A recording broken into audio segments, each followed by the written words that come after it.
ఏదైనా యువత తలుచుకుంటే భారతదేశంలో మార్పు ఖచ్చితంగా సాధ్యమే. ఈ విషయాన్ని ఈ విషయంలో మనం ఖచ్చితంగా బీఆర్ఎస్ పార్టీ వర్కింగ్ ప్రెసిడెంట్ కేటీఆర్‌ని ఆయన ముందు చూపుని మెచ్చుకోవాల్సిందే. ఒక 6 నెలల క్రితమే నేపాల్ తరహా, అలాగే బంగ్లాదేశ్ తరహా జంజీ ఒకసారి ఈ బీజేపీ ప్రభుత్వంపై తిరుగుబాటు చేస్తుందని చెప్పేసి ఆయన ముందస్తుగానే గతంలోనే ఊహించి ఒక మీట్‌లో చెప్పినటువంటి సందర్భం. అదే కరెక్ట్ ఈరోజు జరిగిపోయింది దేశంలో. గత 5 రోజులుగా కాక్రోచ్ జనతా పార్టీ అని ఇన్‌స్టాగ్రామ్ పేజీలలో గానీ, వివిధ సోషల్ మీడియా మాధ్యమాల్లో అంటే ఎక్స్ వేదిక గానీ, ఫేస్‌బుక్‌లో గానీ, ఆ తర్వాత యూట్యూబ్ ఛానల్లో వస్తున్నటువంటి చర్చ, అది చూపిస్తున్నటువంటి ప్రభావం, దానికి పెరుగుతున్నటువంటి ఫాలోయింగ్ చూస్తుంటే బీజేపీకి ఒక్కసారిగా వెన్నులో వణుకు పుట్టే అంత పనైపోతుంది ఇప్పుడు. దాదాపుగా 5 రోజుల్లోనే 11 మిలియన్ల సబ్స్క్రైబర్స్ ఎందులో ఇన్‌స్టాగ్రామ్‌లో. అసలు ఎవరు ఊహించినటువంటి మద్దతు ఈరోజు కాక్రోచ్ జనతా పార్టీకి వస్తున్నటువంటి సందర్భం.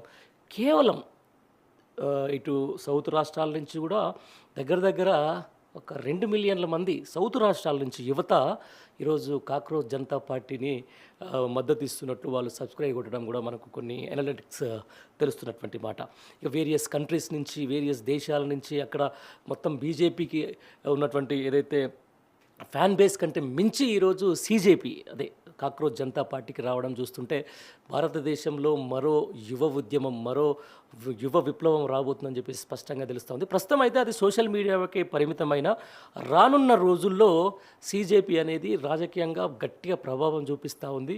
దానికి జెన్జీ యువత అంటే కేవలం హిందుత్వం, కేవలం దేవాలయం అంటూ దాదాపుగా 12 సంవత్సరాల పాటు దేశాన్ని పరిపాలన చేస్తున్న బీజేపీ ఆ యువతని ఎంత హిందుత్వ మత్తులో ముంచింది, ఆ యువతని ఎంత పోలరైజ్ చేసింది అనే అంశాన్ని దాని మీద కూడా కొద్ది రోజులుగా మనం చెప్తూ ఉన్నాం.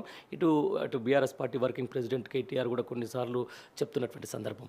ఈ నేపథ్యంలోనే సీజేపీ ఒక్కసారిగా సడన్లీ యాక్టివేట్ కావడం, ఈరోజు దేశ రాజకీయాల్లో ఒక కుదుపును కుదించడం, ఈరోజు దేశ రాజకీయాల మీద ఒక విప్లవాత్మకమైన మార్పును తీసుకొచ్చే క్రమంలో ముందుకు సాగుతుండడం చూస్తుంటే భారతదేశంలో కూడా నేపాల్ అలాగే బంగ్లాదేశ్ తరహా ఏదో ఒక కొత్త విప్లవానికి అయితే తెరలేసే అవకాశం అయితే కనిపిస్తూ ఉంది.